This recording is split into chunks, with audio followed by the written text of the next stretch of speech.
अस्सलाम वालेकुम, welcome to Maths Media Official. Students, जैसे कि आप जानते हैं कि हम 9th class mathematics science group का चैप्टर नंबर 1 जो है वो पढ़ रहे हैं, जिसकी आज हम एक्सरसाइज नंबर 1.1 जो है वो स्टार्ट करेंगे। ठीक है, जिसका क्वेश्चन नंबर 1 जो है वो है कि find the order of the following matrices. कि यहाँ पे स्टूडेंट्स हमारे पास कुछ मैट्रिसेस दिए गए हैं, जैसे कि A, B, C, D, E, F, G, H। ठीक है, ये हमारे पास कुछ मैट्रिसेस दिए गए हैं, तो हमने इनका बारी बारी ऑर्डर फाइंड करना है। ठीक है, सो स्टूडेंट्स, जैसा कि आप जानते हैं कि किसी भी मैट्रिक्स का ऑर्डर फाइंड करने के लिए सबसे पहले हमें उस मैट्रिक्स की number of rose and number of columns का जो है पता होना चाहिए। यानी जिस भी मैट्रिक्स का ऑर्डर हमने फाइंड करना हो उसकी रोज कितनी हैं एंड कॉलम्स कितने हैं, ये देखना पड़ता है। ठीक है, और इसके बाद ही हम बहुत ही आसानी से उसका ऑर्डर जो है वो लिख सकते हैं m/n की फॉर्म में। ठीक है, तो जो फर्स्ट मैट्रिक्स हमें दिया गया है इस एक्सरसाइज के क्वेश्चन नंबर 1 के फर्स्ट पार्ट के तौर पे वो है A। ठीक है, तो हम जो है इसको देख लेते हैं कि इसकी नंबर ऑफ रोज कितनी है एंड कॉलम्स कितने हैं। ठीक है, उनके तादाद हम जहाँ पे लिख देंगे, ठीक है, बारी बारी, और फिर जो है हम फाइनली उसका ऑर्डर लिख देंगे। ठीक है, तो नंबर ऑफ रोज कितनी है, इसकी नंबर ऑफ रोज जिनके रोज क्या थी कि किसी भी मैट्रिक्स की एंट्रीज की हॉरिजॉन्टल रिप्रेजेंटेशन को हम उस मैट्रिक्स की रोज कहते थे। ठीक है, तो इस मैट्रिक्स A की रोज हुई 1 एंड 2, तो इस मैट्रिक्स की रोज कितनी हुई 2, तो यहाँ पे हम लिख देंगे 2। Number of rose of A जिसे हम m से जाहिर कर रहे हैं वो हो गई 2। ठीक है, तो बिल्कुल इसी तरह से हम इसके कॉलम्स की तादाद को भी जो है देख लेते हैं। कॉलम्स क्या थे कि किसी भी मैट्रिक्स की एंट्रीज की वर्टिकल रिप्रेजेंटेशन को उस मैट्रिक्स के कॉलम्स कहते थे। ठीक है, तो ऑब्वियसली इसके 1 एंड 2 कॉलम्स हैं, तो यहाँ पे हम लिख लेते हैं कि the number of columns of A जिसे हम n से जाहिर कर रहे हैं वो हुए 2। तो इसका जो ऑर्डर हुआ वो हम इस तरह से यानी कि m/n की फॉर्म में लिख देंगे कि the order of A is equal to m/n, यानी कि 2/2। ठीक है, तो यहाँ पे हम फाइनली यहाँ पे हम ये भी लिख सकते हैं कि so the order of A is 2/2। तो देखिए स्टूडेंट्स, यहाँ पे मैंने लिख दिया कि so the order of A is 2/2। ठीक है, और ये हमारा क्वेश्चन जो है जो इस क्वेश्चन का जो पार्ट है फर्स्ट वो हमारा कंप्लीट हो गया। ठीक है, बिल्कुल इसी तरह से मैं जो मैट्रिक्स B है उसमें जो उसका जो है ना कोई फ़र्क नहीं है, A में एंड B में, इन दोनों में कोई फ़र्क नहीं है। तो बिल्कुल मैं इसी तरह से इसकी number of rose and columns को देखते हुए, जैसे कि नंबर ऑफ रोज इसकी 2 हैं और नंबर ऑफ कॉलम्स जो है इसके 2 हैं, तो इसी हिसाब से इसका जो है ऑर्डर लिख लूँगी, ताकि जो है हमारी वीडियो है उसकी लेंथ जो है वो बढ़ ना जाए। ठीक है, तो आप इसे देख लीजिएगा। स्टूडेंट्स, यहाँ पे देख लें कि मैंने जो है ना मैट्रिक्स B को भी यानी कि सॉल्व कर दिया, यानी कि इसका जो ऑर्डर था वो मैंने लिख दिया और इसका जो ये पार्ट था हमारा वो कंप्लीट हो चुका है। ठीक है, इसे आप जो है देख लीजिएगा, एक बार वीडियो को पॉज करके आप देख सकते हैं। ठीक है, और अब हम जो है आते हैं अपने मैट्रिक्स C की तरफ। तो इसकी नंबर ऑफ रोज जो है वो है, इसकी जो रोज की तादाद है वो है 1। देखें, एक ही रो है, तो यहाँ पे हम लिख देंगे कि the number of rose of C is 1। ठीक है, और इसी तरह से इसके कॉलम्स की तादाद देख लेते हैं कि देखिए 1 एंड 2 कॉलम्स हैं, तो यहाँ पे हम लिख देंगे कि the number of columns of C is 2, ठीक है। तो इसका जो फाइनली इसका जो ऑर्डर हुआ सी का वो होगा 1/2, ठीक है।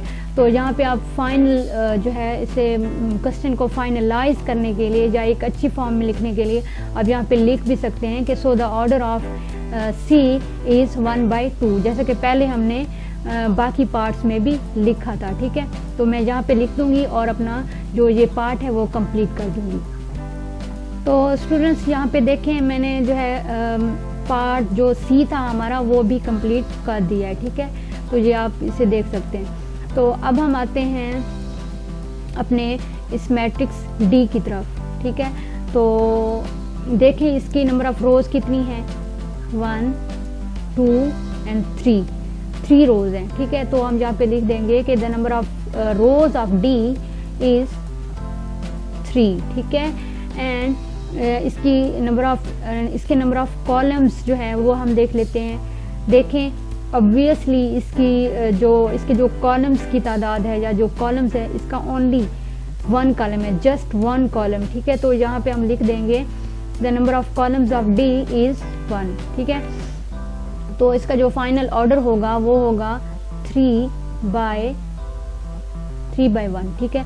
तो देखें स्टूडेंट्स यहाँ पे मैंने जो हमारा पार्ट डी था यानी कि जो मैट्रिक्स डी था वो मैंने कंप्लीट कर लिया, उसके यानी कि ऑर्डर हमने फाइंड कर लिया और जो है पार्ट हमने कंप्लीट कर लिया। अब जो है हम आते हैं अपने पार्ट ई की तरफ, यानी कि जो हमारा मैट्रिक्स ई है, ठीक है। तो देख लेते हैं इसके नंबर ऑफ रोज को। देखें 1 2 एंड 3, इसके नंबर ऑफ रोज कितनी हुई 3, यानी कि हमारे पास इनकी तादाद आ गई 3। तो इसके कॉलम्स की तादाद 1 2 कॉलम्स हैं जहाँ पे हमने लिख देना है। तो इसका जो ऑर्डर हुआ वो हुआ 3/2, ठीक है। तो यहाँ पे लिख देना है आपने बिल्कुल वैसे ही। So the order of e is 3/2 and then जो पार्ट है वो कंप्लीट कर लेने, ठीक है। तो देखिए स्टूडेंट्स यहाँ पे मैंने जो हमारा मैट्रिक्स ई था उसका भी ऑर्डर जो है फाइंड कर लिया है 3/2। तो अब जो है हम आते हैं अपने जो मैट्रिक्स है एफ, ठीक है। यहाँ पे देखें ये थोड़ा सा है कॉम्प्लिकेटेड, आपको लग सकता है कि इसमें जस्ट 1 एंट्री है, ठीक है, एक ही एंट्री है। तो आप थोड़ा सा कंफ्यूज यहाँ पे हो सकते हैं कि इसके रोज कितनी हैं एंड कॉलम्स कितने हैं, ठीक है। तो देखिए स्टूडेंट्स सिंपल सी बात है कि आपने पहले जो है हॉरिजॉन्टली देख लेना है और फिर वर्टिकली इसी को देख लेना है, ठीक है। तो देखें अगर हम हॉरिजॉन्टली देखें तो एक है एंट्री, यानी कि एक कॉलम एक रो है, ठीक है। हॉरिजॉन्टली देखा तो एक रो है। तो यहाँ पे हम इसके नंबर ऑफ रोज जो हैं वो लिख लेते हैं 1, ठीक है। तो इसके नंबर ऑफ रोज 1 आ गई। तो बिल्कुल इसी तरह से हमने अब कॉलम्स को जो है फाइंड करना है या देखना है कि कॉलम्स कितने हैं। तो हम इसको इसी को वर्टिकली देख लेंगे, है तो एक एंट्री लेकिन हम इसे वर्टिकली जब देखेंगे तो ये एक कॉलम हो जाएगा, ठीक है। तो बिल्कुल इसी तरह से इसके नंबर ऑफ कॉलम्स जो है हमारे पास आ गए 1, यानी कि उसकी तादाद 1 है। तो यहाँ पे हम लिख सकते हैं कि द ऑर्डर ऑफ एफ जो कि m/n है तो वो हो गया 1/1, ठीक है। यहाँ पे बिल्कुल भी कंफ्यूज नहीं होना आपने। तो जो है ना हम फाइनल जो स्टेटमेंट सबके लिए लिख रहे हैं तो यहाँ पे भी वो जो है स्टेटमेंट लिख लेंगे एंड अपने जो पार्ट है हमारा उसको कंप्लीट कर लेंगे, ठीक है। सो स्टूडेंट्स यहाँ पे देखें मैंने जो हमारी स्टेटमेंट चल रही थी वो मैंने लिख दी यहाँ पे और अपना जो ये पार्ट है एफ उससे कंप्लीट कर लिया, ठीक है। तो अब जो है हम चलते हैं अपने मैट्रिक्स जी की तरफ, ठीक है। तो देखें इसमें क्या है, इसकी नंबर ऑफ रोज 1 2 एंड 3, ठीक है, जहाँ पे हमने लिख देना है यहाँ पे, ठीक है। और बिल्कुल इसी तरह से इसके कॉलम 1 2 एंड 3, ये इसके 3 कॉलम्स। तो यहाँ पे इसकी ऑर्डर जो फाइनल है उसका ऑर्डर हुआ 3/3, ठीक है। और देखें जी, यहाँ पे ये जो है पार्ट हमारा कंप्लीट हो चुका है। ठीक है, अब हम जो है अपने फाइनल मैट्रिक्स की तरफ जाते हैं कि फाइनल मैट्रिक्स का ऑर्डर क्या है, देख लेते हैं। इसके number of rose obviously 1 and 2। ठीक है, यहाँ पे लिख लेते हैं 2, हमारे पास नंबर ऑफ रोज आ गई, और कॉलम्स 1 2 3 कॉलम्स आ गए। यहाँ पे लिख लेते हैं इनकी तादाद, और जो हमारा ऑर्डर होगा, ऑर्डर ऑफ एच जो है वो है 2/3। ठीक है, यहाँ पे लिख लेना है, और जो फाइनल स्टेटमेंट जो हम लिख रहे हैं सबके साथ वो लिख लेनी है। ठीक है, और पार्ट जो है कंप्लीट कर लेना है। सो स्टूडेंट्स, यहाँ पे मैंने अपना जो हमारा इस क्वेश्चन का लास्ट पार्ट था वो भी कंप्लीट कर लिया। ठीक है, तो इसी के साथ हमारा क्वेश्चन नंबर एक्सरसाइज नंबर 1.1 का क्वेश्चन नंबर 1 जो है वो कंप्लीट हो चुके हैं। ठीक है, तो मिलते हैं नेक्स्ट लेक्चर में, और क्वेश्चन नंबर 2 जो है वो स्टार्ट करेंगे, और हो सकता है क्वेश्चन नंबर 3 भी जो है हम उसी में ही कर लें। ठीक है, तो अगर वीडियो जो है आपको अच्छी लगी है तो प्लीज़ लाइक कर दें, शेयर कर दें स्टूडेंट्स के साथ और अपने फ्रेंड्स के साथ, ताकि वो भी इससे फ़ायदा उठा सकें। Thank you so much.